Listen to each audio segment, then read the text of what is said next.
Livro de Jó, capítulo 22. Todos nós queremos que Deus ouça a nossa oração, não é verdade? Qual é o interesse maior que o homem tem? Que o seu clamor e a sua oração seja ouvida por Deus. Mas o que nós temos que fazer para que Deus ouça a nossa oração? Pastor, o que eu mais quero é levantar o meu rosto a Deus, orar a Ele, e que Ele me escute, e que Ele me responda. Só que para que a nossa oração seja ouvida por Deus, há 3 coisas que Deus espera de nós, para que Ele ouça a nossa oração. E quais são essas 3 coisas? Está aqui em Jó, capítulo 22, versículo de número 23. Olha só o que está escrito. A primeira coisa que Deus espera de cada um de nós é isto: se te converteres ao Todo-Poderoso, serás edificado. A primeira coisa que Deus espera da minha e da sua vida é uma conversão verdadeira. E o que é converter-se? É mudar o sentido da sua vida. É você mudar o sentido para andar na presença de Deus. Então a primeira coisa que eu e você temos que produzir na nossa vida, se queremos que a nossa oração seja ouvida por Deus, que Ele ouça a nossa oração, é uma conversão verdadeira. Pois como está escrito, se te converteres ao Todo-Poderoso, serás edificado. Então a primeira coisa é uma conversão. A segunda coisa que Deus espera de nós: afasta a iniquidade da tua tenda. Pastor, o que significa afastar a iniquidade da tua tenda? A iniquidade, a definição da palavra iniquidade, tem muita gente que não sabe. Ela escuta o pastor falar sobre iniquidade, ela lê na Bíblia a palavra iniquidade, mas ela não sabe o que significa iniquidade. Iniquidade é o pecado repetido ao termo de comum. Então o que é iniquidade? É quando o pecado se torna comum na vida do ser humano. Nós não podemos achar que é comum pecar. Nós não podemos achar que é comum o pecado, porque isso se torna iniquidade. A iniquidade é quando o pecado se torna comum na vida do indivíduo. Quer dizer, o ser humano acha comum pecar, e ele não vê mais algo errado, o pecado. Então Deus está dizendo, primeiro, se te converteres ao Todo-Poderoso. Segundo, e afastares a iniquidade da tua tenda. Quer dizer, nunca podemos achar que o pecado é uma coisa comum. Nós não podemos tratar o pecado como se fosse algo do nosso cotidiano, do nosso dia a dia. O pecado não pode se tornar uma iniquidade no nosso coração. E terceiro, versículo de número 24, diz assim: e se te converteres ao Todo-Poderoso, versículo 23, serás edificado, e se afastares a iniquidade da tua tenda, e deitares o teu tesouro no pó, e o ouro de Ofir nas pedras dos ribeiros. Então a primeira coisa, se converter. A segunda coisa, afastar a iniquidade. A terceira coisa que Deus espera, a nossa fidelidade. Deitar o nosso ouro no pó. Quando você devolve o seu dízimo, quando você dá a sua oferta, quando você cumpre os teus votos diante de Deus, você está deitando o seu ouro no pó. E você está reconhecendo que Deus é o teu tesouro mais precioso. Quando o você é fiel a Deus no teu dízimo e na tua oferta, você está reconhecendo Deus como seu principal tesouro. E aí se cumpre o que diz no versículo 25: e até o Todo-Poderoso te será por ouro e por prata amontoada. Em outras palavras, Deus se torna o seu maior tesouro. Porque pense aqui comigo, como que eu vou dizer que Deus é o meu bem mais precioso, se quando Ele me pede para ser dizimista e ofertante eu não faço? Ora, se eu não tenho a coragem de deitar o meu ouro no pó, entre as pedras do ribeiro, o meu ouro de Ofir, o meu bem mais precioso, se eu não tenho a coragem de deitar isso diante de Deus, como que eu vou poder abrir a minha boca e dizer: Deus é o meu principal tesouro?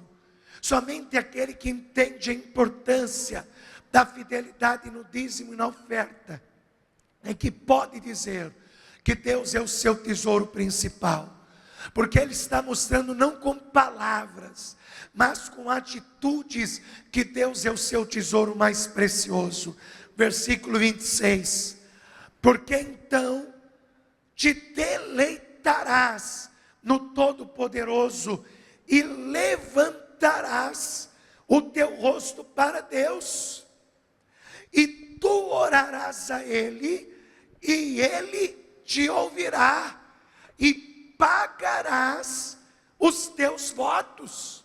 Então olha só, quando você se converte ao Todo-Poderoso, quando você afasta a iniquidade da tua tenda, você afasta o pecado do teu coração, e você busca ser fiel a Deus no teu dízimo e na tua oferta, então te deleitarás no Todo-Poderoso, porque levantarás o teu rosto para Deus, e orarás a Ele, e Ele te ouvirá, e pagarás os teus votos. Que nesta noite você consiga colocar o teu ouro no pó, na presença de Deus, e reconheça que Deus é o teu maior tesouro. Então pegue agora a tua oferta, pegue agora o teu santo dízimo, pegue na tua bolsa, pegue na tua carteira, pegue no teu bolso, e toda a igreja se coloque de pé no seu lugar. Mateus, faz um favor para mim, filho, vai lá pegar minha carteira no escritório, que eu esqueci minha carteira. Pega lá minha carteira, porque eu vou ofertar também. Pegue a tua oferta, pegue o teu dízimo, se coloque de pé no seu lugar. Você que trouxe o teu santo dízimo, vem aqui diante do altar, porque dízimo é primícia, e tem que entrar primeiro na arca do Senhor. Pastor, eu vou fazer a minha oferta no cartão de débito, no cartão de crédito. Então você vem aqui para frente e passa na maquineta a sua oferta. Pastor, estou me preparando para domingo, porque domingo tem a oferta com propósito e eu vou colocar no altar. Mas isso não impede que a gente pegue algo do que temos para apresentarmos hoje a Deus. Então levanta a tua oferta aos céus, levanta o teu dízimo aos céus, pegue do que você tem aí uma oferta a Deus, levante aos céus, vamos consagrar ao Senhor. Senhor querido Deus e soberano Pai, eu quero nesse instante consagrar a Ti o dízimo de cada dizimista e a oferta de cada ofertante. Meu Deus, esta pessoa está consagrando diante de Ti a Tua primícia, porque ela confia em Ti, e ela está fazendo como a Sua palavra ensinou, como a Sua palavra orientou. Senhor, ela já se converteu, ela já afastou a iniquidade da sua tenda, e ela está agora colocando diante do Teu altar o seu dízimo e a sua oferta. Então, Pai, retribui a fidelidade do teu filho e da tua filha. Repreende o cortador, o migrador, o devorador e o destruidor. Repreende o espírito de miséria, de pobreza, de dívida, de falta de prosperidade. E Pai, acrescenta 30, 60, 100, 1000 vezes mais, e dá fartura, dá abundância. Acrescenta na vida do teu filho e da tua filha as tuas bênçãos. Pai, nós consagramos, nós santificamos diante de Ti os nossos dízimos, as nossas ofertas, e te pedimos: abençoe o teu filho, abençoe a tua filha, em nome de Jesus. Que assim seja feito, para a glória do teu santo nome. Amém. E graças a Deus. Diga graças a Deus. Traga sua oferta, o seu dízimo, deposite aqui em uma destas arcas e venha louvando e adorando ao nome do Senhor.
Pegue a palavra de Deus, pegue a palavra de Deus.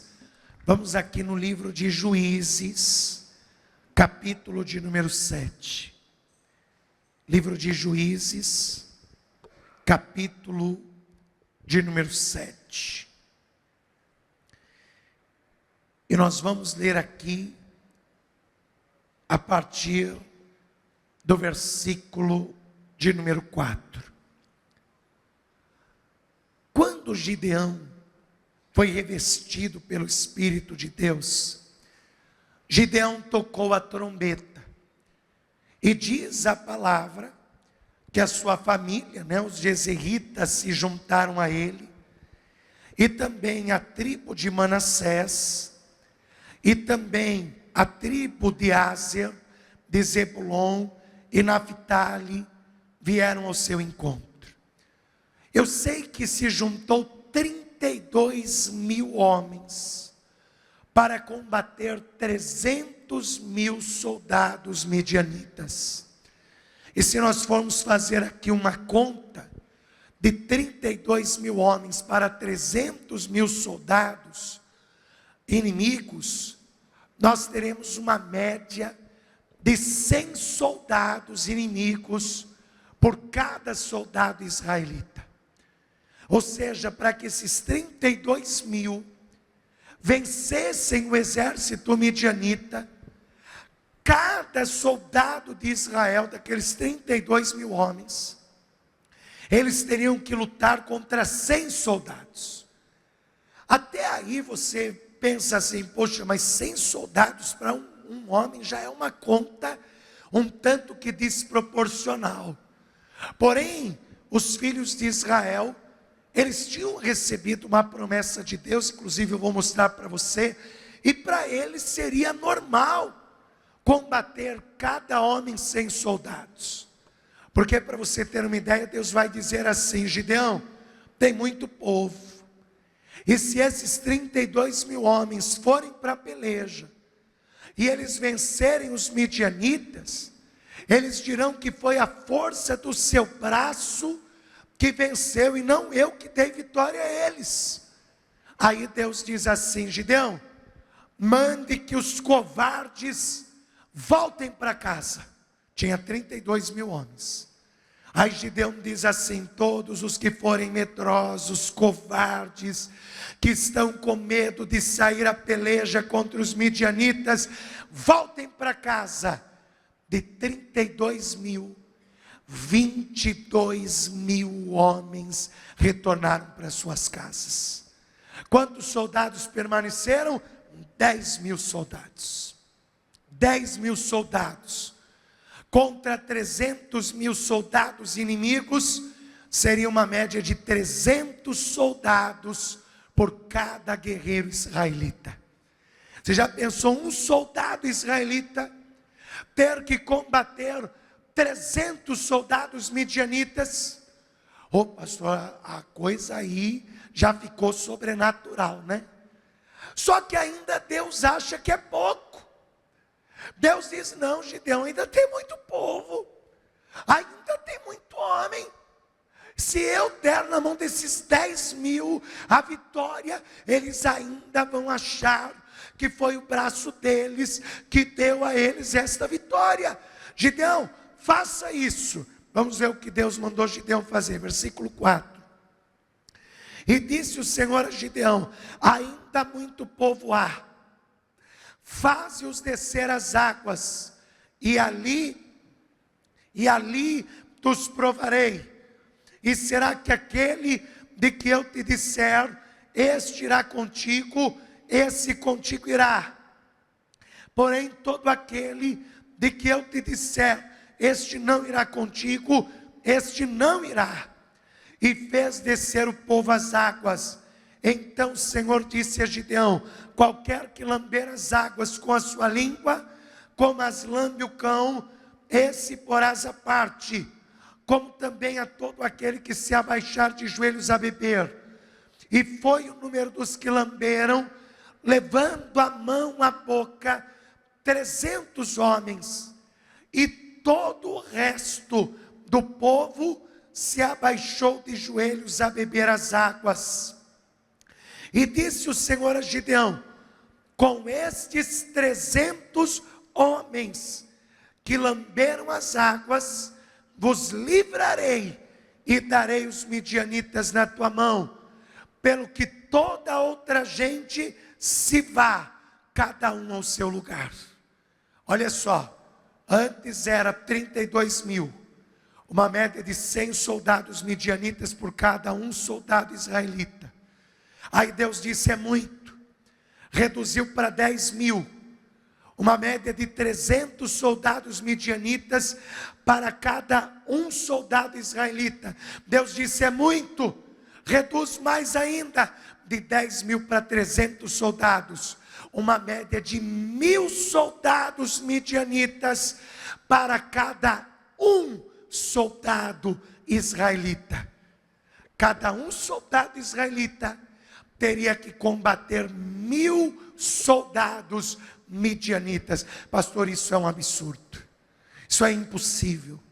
Pois é, quando eu digo para você que Deus dá ao homem a capacidade para produzir por 1.000 homens, você duvida. Tem muita gente que duvida dessa promessa de Deus. Ela diz: pastor, isso é impossível. Como pode um homem vencer 1.000 soldados? Como pode um homem ter uma vida produtiva por 1.000 homens? Pastor, isso parece surreal, uma utopia, impossível. Realmente surreal, uma utopia, impossível para aquele que não acredita em Deus. Porque aquele que não acredita em Deus, ele produz por um homem só, que é só por ele mesmo, e ponto final. Só que aquele que crê em Deus, aquele que acredita em Deus, ele tem promessas. E Deus deu promessas. E a promessa que nos faria produzir por 1000 homens. Por 1000 homens. Pastor, o senhor falou de produzir por 100, eu já achei muito. Imagina por 1000.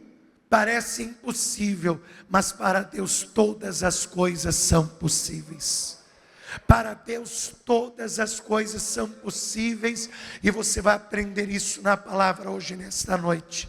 Eu vou ler só um detalhe deste versículo de número 7, porque o Senhor disse a Gideão: e com estes 300 homens que lamberam as águas, vos livrarei e darei os midianitas na tua mão. Parecia impossível. Se com 32.000 havia uma pequena chance, com 300 homens parecia que não tinha chance nenhuma. Só que aqueles 300 valentes produziram por 1000 homens cada um, e botaram o exército inimigo para correr, e venceram o exército inimigo, e livraram Israel dos midianitas. Você crê que esta é a palavra de Deus? Que Deus tem algo a te ensinar nesta noite? Então desocupe as tuas mãos, e vamos dar uma linda salva de palmas para o Senhor e para a sua palavra. Pai bendito, Deus amado e todo-poderoso, envia a tua palavra com poder e autoridade, e que a tua palavra, ela vá e produza o resultado para o qual está sendo enviada, em nome de Jesus. Assim seja. Digam todos: assim seja. Pode tomar o teu assento, mas eu convido você a prestar atenção no que a palavra de Deus tem a dizer e a falar ao teu coração nesta noite. Porque olha um detalhe interessante: quando aqueles 32.000 homens se apresentaram diante de Gideão, Deus, ele disse para Gideão: Gideão, há muito povo para que eu entregue os midianitas na mão deles, e eles dirão: foi a força da minha mão que livrou a Israel dos midianitas. Mas a conta como nós fizemos, 32.000 contra 300.000 soldados midianitas, você teria uma média de 100 soldados inimigos para um soldado israelita.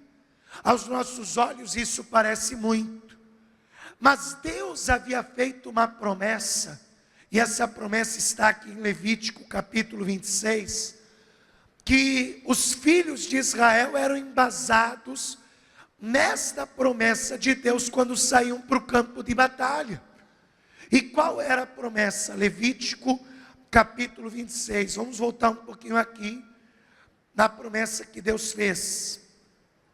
Levítico capítulo 26, versículo de número 7. Deus, ele disse assim: e perseguireis os vossos inimigos, e cairão a espada diante de vós. Aí Deus faz as contas de com quantos homens eles tinham que sair para a peleja. Olha as contas que Deus deu para eles: 5 de vós perseguirão 100. Olha a regra: 5 soldados israelitas, eles perseguiriam 100 de soldados inimigos. Se você dividir 100 por 5, você tem uma média de 20 soldados inimigos por israelita. Então Deus está dizendo, no mínimo, cada soldado israelita, ele terá a capacidade no campo de batalha de vencer 20 soldados inimigos. No mínimo. Eu vou te falar uma verdade: o crente, ele não sabe o poder que ele tem. Você está enfrentando lutas porque você ainda não descobriu o poder que você tem. Porque você está achando que já está no limite, você está achando que já usou todo o seu potencial, você está achando que já usou todas as suas forças, que você não tem mais força, mas Deus está dizendo que um crente, ele tem a capacidade mínima de produzir por 20 homens. 20 homens, se você ativar essa capacidade mínima na tua vida, a tua história já começa a mudar. Porque já pensou, se você a partir de hoje, ainda que você não produza por 1000, mas você produza 20 vezes mais do que você está produzindo, certamente a tua história já começa a mudar, porque é 20 vezes mais capacidade, 20 vezes mais habilidade, 20 vezes mais atitude para vencer. Então, no mínimo, Deus já te deu a capacidade de produzir 20 vezes mais do que você está produzindo.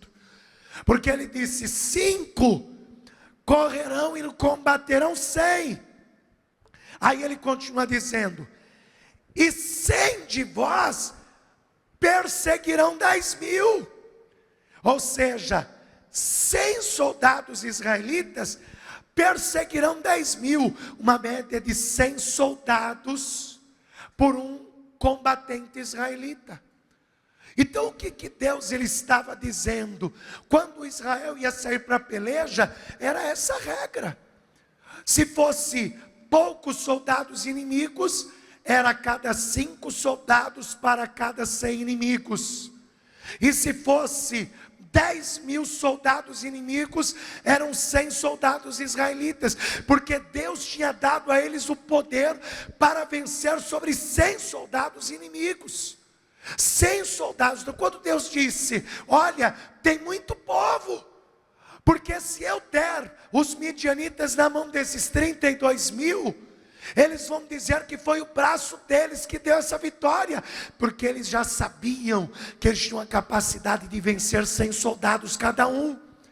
Então eles iam dizer: ah, foi o nosso braço, foi a nossa força.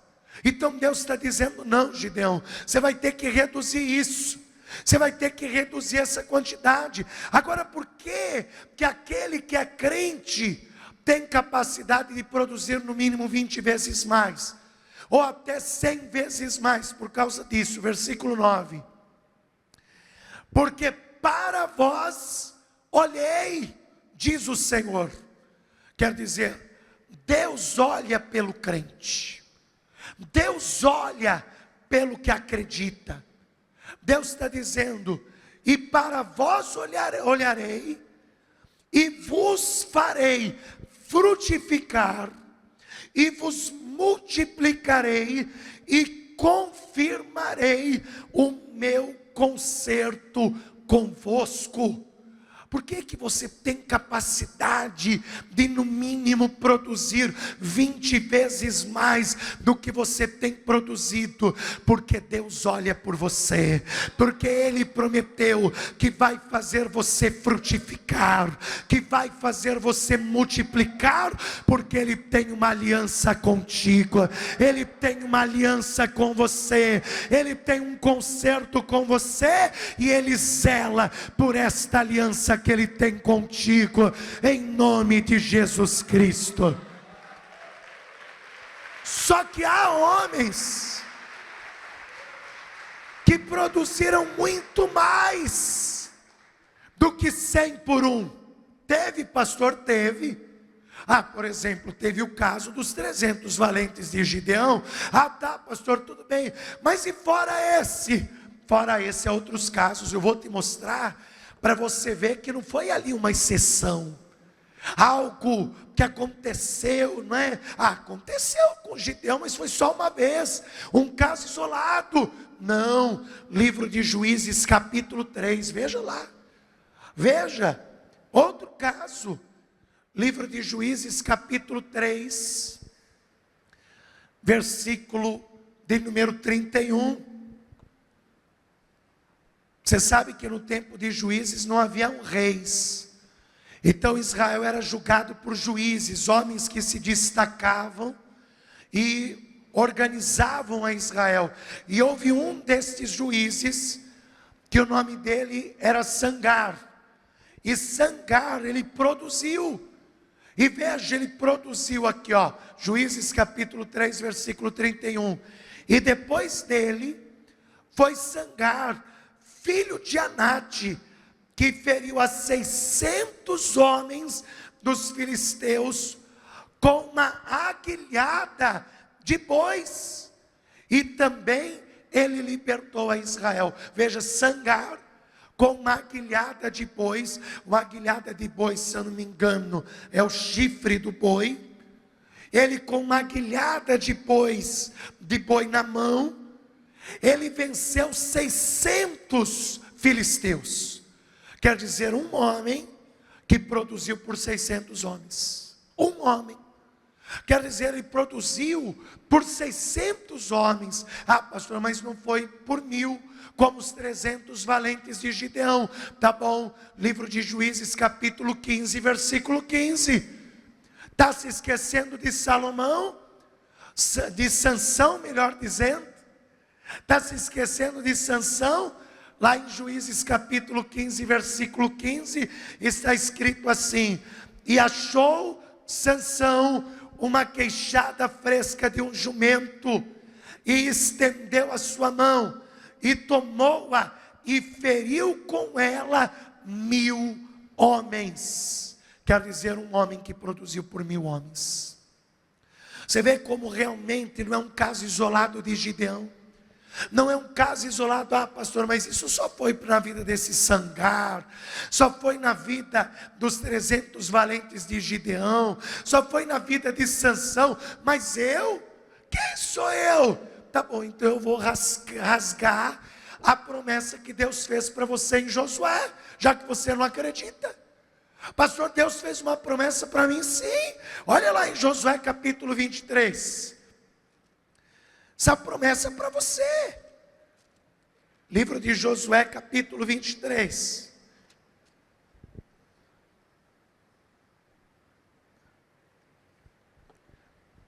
Livro de Josué capítulo 23. Versículo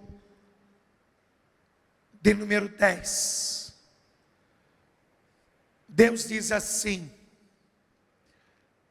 um só homem dentre vós perseguirá a 1000. Olha o que Deus está dizendo: um de vós perseguirá a 1000. A 1000. Pois é o mesmo Senhor vosso Deus o que peleja por vós, como já vos tem dito. Deus já te falou isso. Você é capaz de produzir muito mais do que você está produzindo. E sabe por quê? Porque Deus é contigo. E quando Deus é por nós, quem será contra nós? Quando Deus opera na nossa vida, quem é que vai impedir o agir de Deus? Em nome de Jesus Cristo. Meu irmão, nesta noite creia, Deus quer te dar capacidade para produzir 20, 60, 100, 1000 vezes mais. Deus quer te dar esta capacidade. Pastor, Deus quer me dar esta capacidade? Sim, Ele quer te dar esta capacidade, porque isso é uma promessa dEle para a tua vida. É uma promessa para quem crê. É uma promessa para quem acredita. É uma promessa para quem tem fé. Agora, porque se há uma promessa, tem muita gente que não está produzindo? Pastor, se é uma promessa que no mínimo eu vou produzir 20 vezes mais do que eu estou produzindo, por que que essa promessa não se cumpriu ainda? Por 2 motivos. 2 motivos. Primeiro motivo que impede as pessoas de terem uma vida produtiva: medo. Medo. Tem muita gente que não está prosperando, que não está tendo uma vida produtiva, porque está com medo. O medo a está impedindo de crescer, o medo a está impedindo de conquistar, o medo a está impedindo de investir, o medo a está impedindo de seguir à frente. Quantas pessoas não estão paralisadas por causa do medo? Para você ter uma ideia do que eu estou te falando, olha o que aconteceu com o apóstolo Pedro. Ele estava no meio do mar, no meio de uma tempestade, a neblina fechando o mar, e eles remando no meio do oceano a noite inteira, e não conseguiam sair do meio do mar da Galileia. E diz a palavra de Deus que na terceira vigília da noite, Jesus vai ter com eles andando sobre as águas.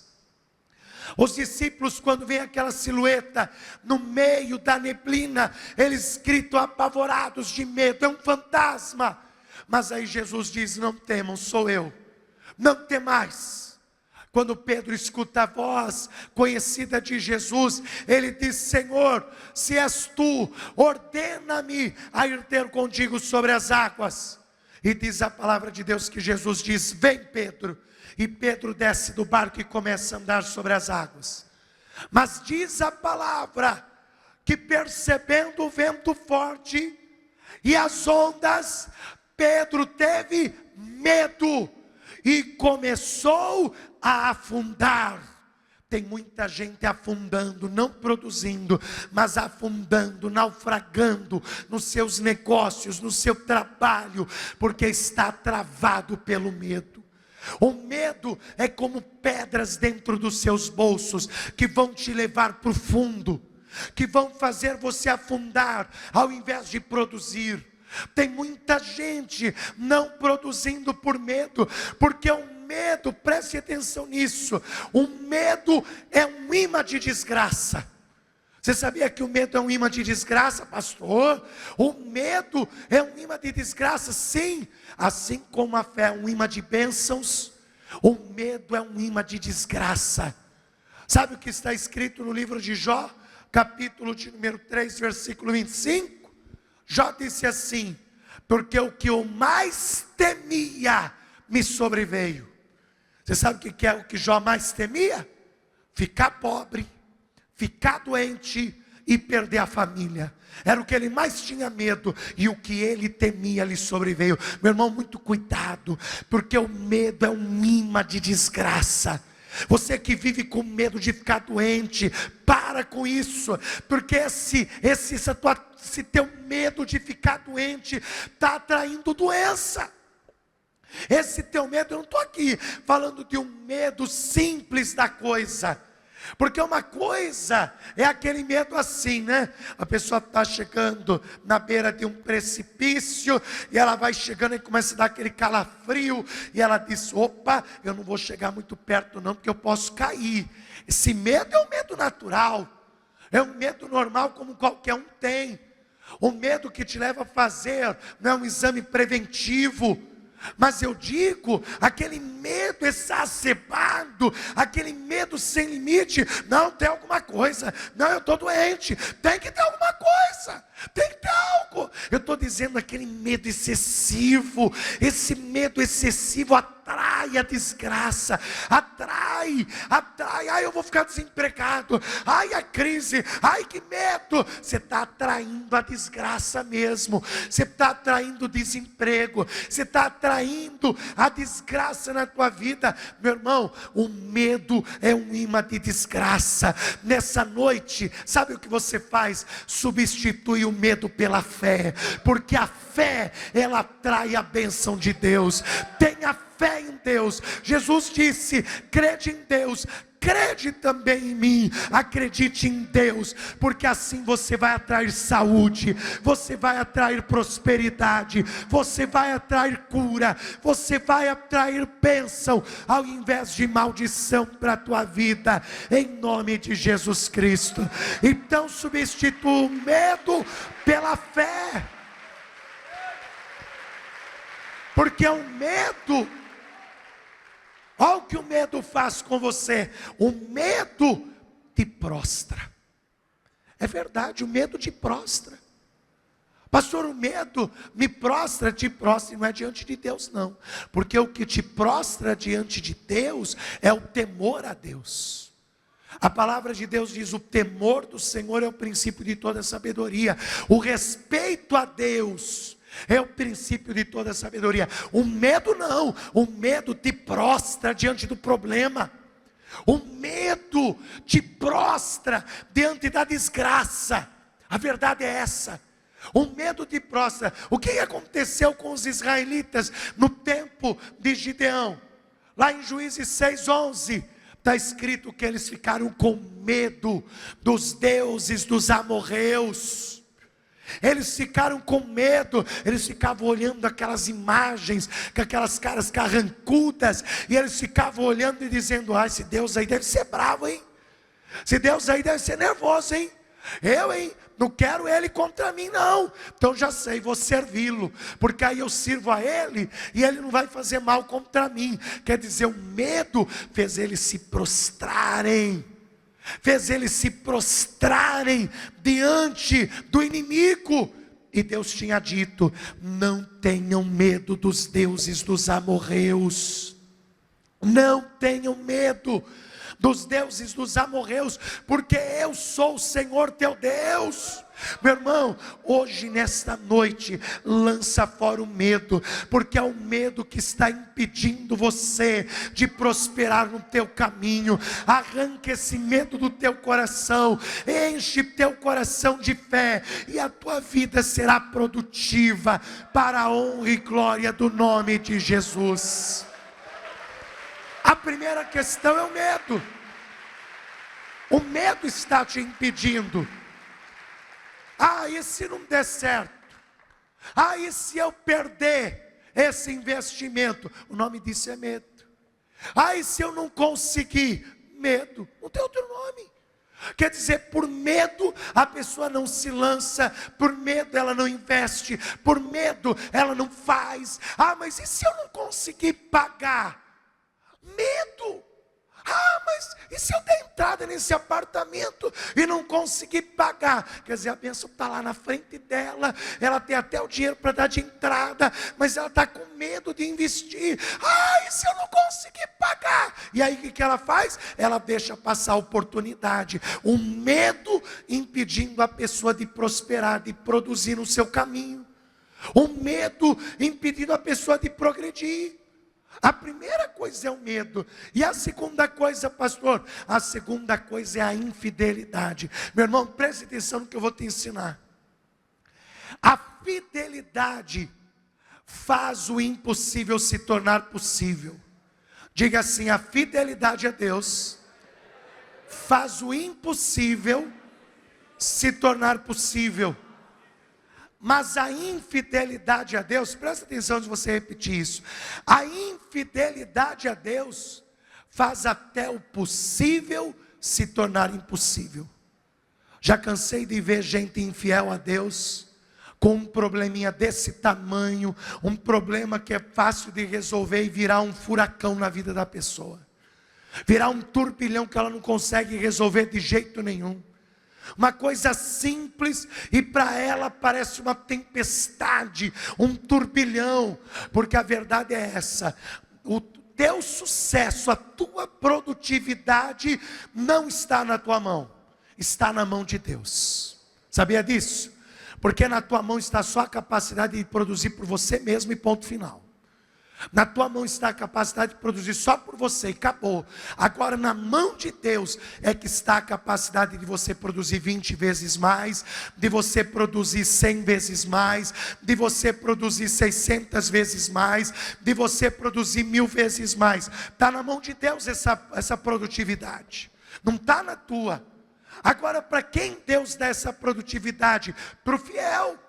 Olha o que diz aqui em Amós, capítulo de número 4. Livro do profeta Amós, capítulo de número 4.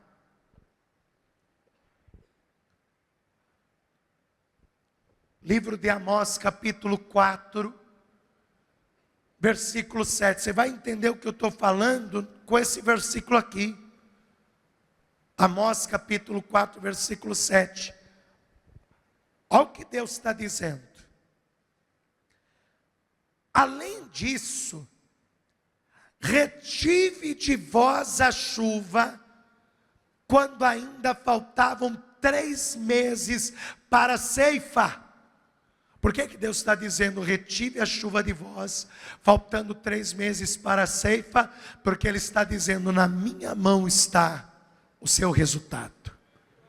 Na minha mão é que está a sua capacidade de produzir, não é na tua mão, é na minha mão que está.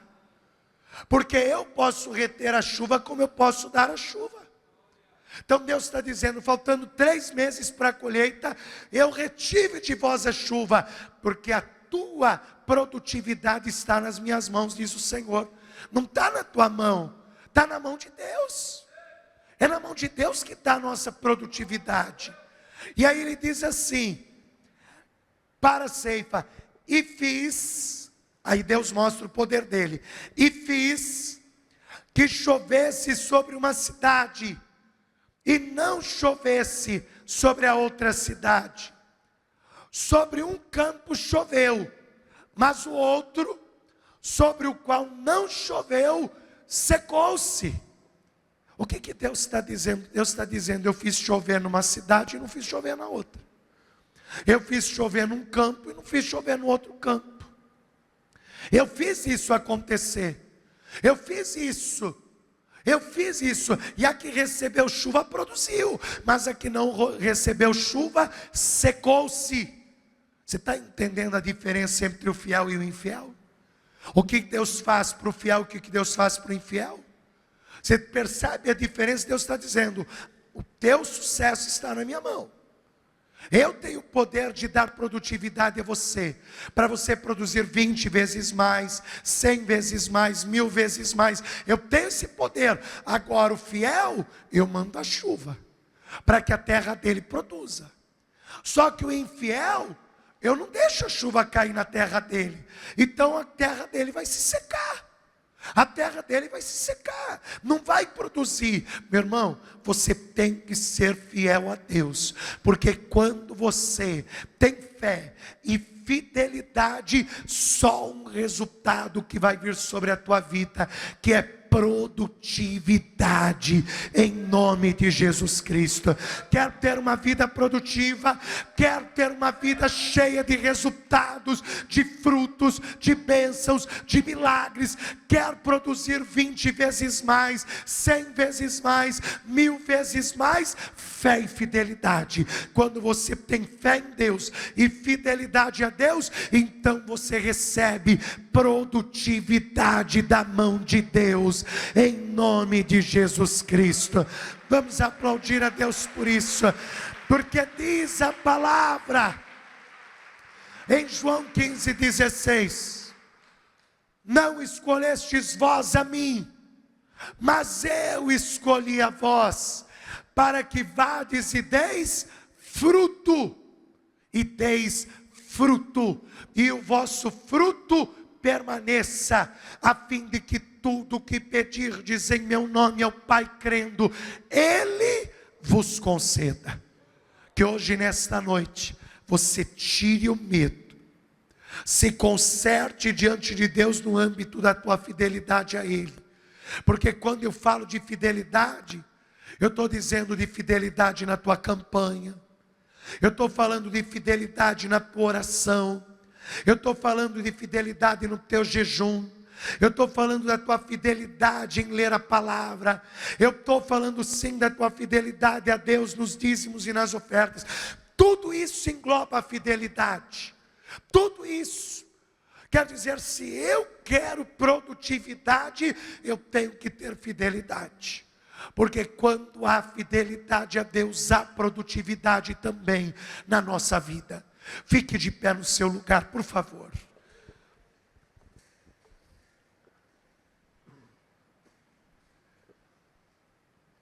Gideão com 300 valentes, que produziram cada um por 1000. Agora olha uma coisa, olha isso como é interessante. Por que Israel estava prostrado diante dos midianitas? Por causa da sua infidelidade também. medo e infidelidade. Por causa da infidelidade deles. Está lá em Juízes capítulo 6, versículo 1. Está escrito: e os filhos de Israel fizeram o que parecia mal aos olhos do Senhor. Por isso o Senhor os entregou nas mãos dos midianitas por 7 anos. Quer dizer, eles foram infiéis a Deus. E a consequência da infidelidade é o possível se tornar impossível. Agora, quando você é fiel a Deus, o impossível se torna possível.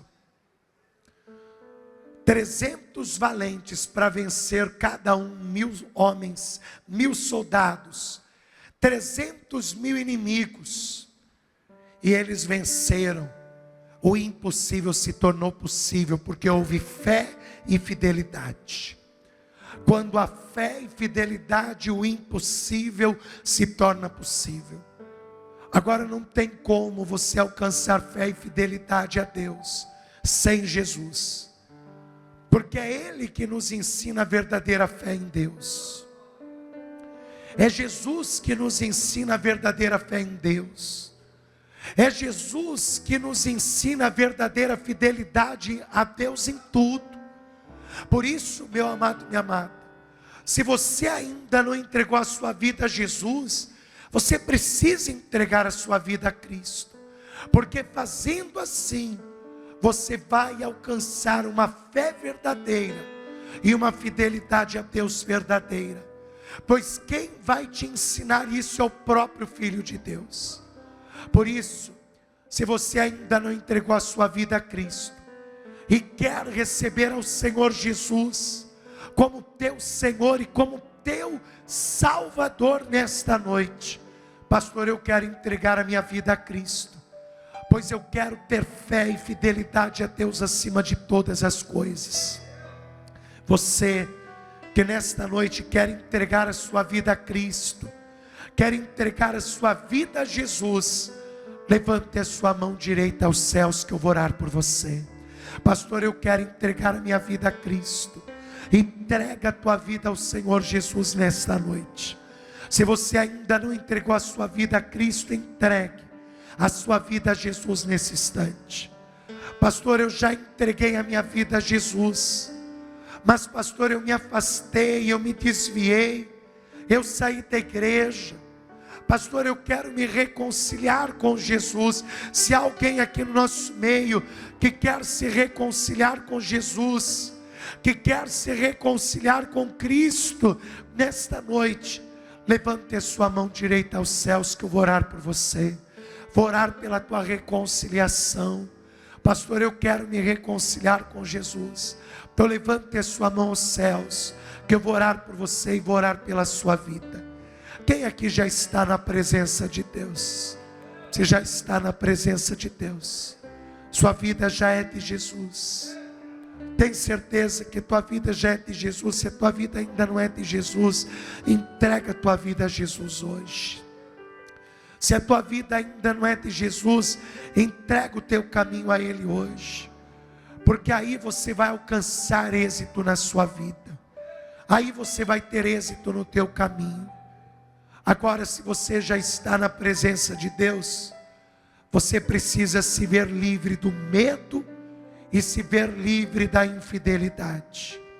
Por isso, eu vou fazer uma oração com você agora. E nós vamos pedir para que Deus tire todo o medo do nosso coração. Para que Deus tire toda a infidelidade do nosso caminho. Para que sejamos fiéis a Deus todos os dias da nossa vida. Levante as suas mãos aos céus e diga assim: meu Deus e meu Pai, eu quero pedir neste instante que o Senhor me livre de todo medo e de todo sentimento de infidelidade. Meu Deus, me ensina a ser fiel a Ti todos os dias da minha vida. Me ensina a ser fiel na campanha, na oração, no jejum, na leitura da Tua palavra. Me ensina a ser fiel na oração, me ensina a ser fiel nas minhas ofertas. Senhor, me ensina a ser fiel a Ti todos os dias da minha vida. Me livra de todo medo que esteja me amarrando, me limitando, tirando as minhas forças. Senhor, me livra deste medo que está me prostrando diante desta situação, desta luta, desta dificuldade. Acrescenta no meu coração fé e fidelidade a Ti, em nome de Jesus. Deixa eu orar por você agora. Pai bendito e Deus Todo-Poderoso, Senhor, aqui estão estas vidas diante do Teu altar, vidas que querem ser homens e mulheres que produzem na sua vida, mas muitas vezes o medo e a infidelidade os tem limitado nas suas conquistas, nas suas realizações. E Pai, esta pessoa está clamando a Ti comigo, e ela está pedindo que o Senhor tire todo medo do coração dele e do coração dela.